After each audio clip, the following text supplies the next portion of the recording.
L'idée générale des rencontres Africa, qui est la plus grosse manifestation d'Afrique de l'Ouest au niveau B2B, est d'arriver à avoir rassemblé en fait pratiquement 1 millier d'entreprises étrangères, que ce soit de 24 pays d'Afrique comme des entreprises françaises qui viennent, à la rencontre des entreprises marocaines pour, disons, un peu illustrer cet aspect hub du Maroc par rapport à l'Afrique. Donc voilà, cette année, c'est la 4e édition. On vient au Maroc pour la première fois.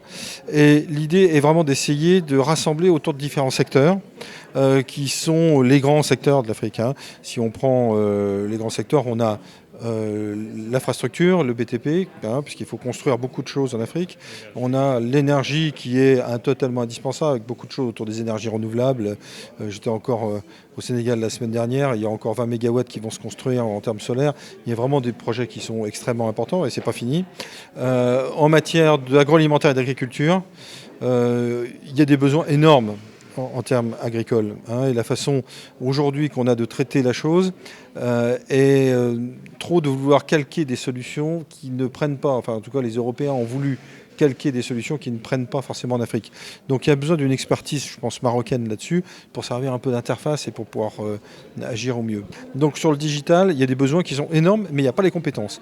Donc voilà, il faut arriver. Alors je pense que sur le digital, pour avoir parlé avec beaucoup d'acteurs, il y a pas mal de petites start-up africaines sur lesquelles je pense que pour les entreprises marocaines, il y a des occasions de rachat ou d'implantation ou de partenariat.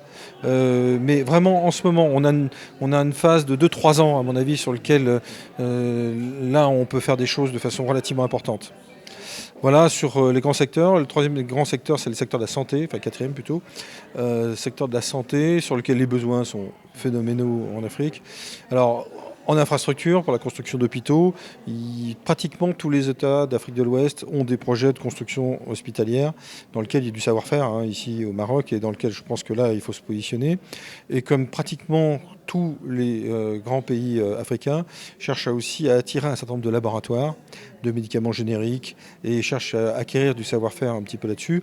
Donc c'est vraiment l'occasion de pouvoir nouer des partenariats. On aura une très très belle séquence avec plusieurs ministres africains qui vont venir expliquer leurs besoins. Et alors les ministres, c'est important, mais c'est surtout leur cabinet et les gens qui sont derrière, leurs directeurs des services, qui sont importants.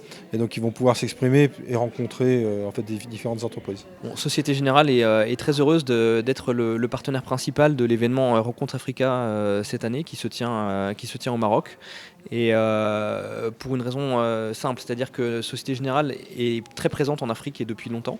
On est présent dans 19 pays africains et le développement de l'Afrique, la croissance en Afrique et la capacité à accompagner l'Afrique dans son développement, c'est un des axes stratégiques du groupe Société Générale au niveau mondial.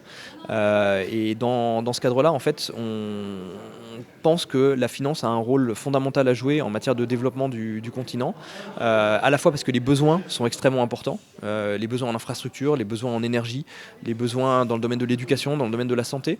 Et donc il y a un besoin de monter des financements et d'apporter du financement pour satisfaire tous ces besoins, on va dire, macroéconomiques.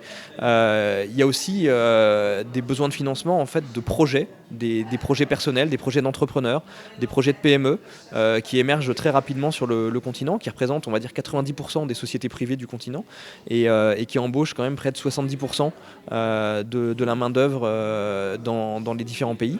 Et donc, c'est notre responsabilité en tant que banquier d'identifier, d'aider à solidifier, à construire ce tissu économique de PME et qui est un des vecteurs fondamentaux de développement.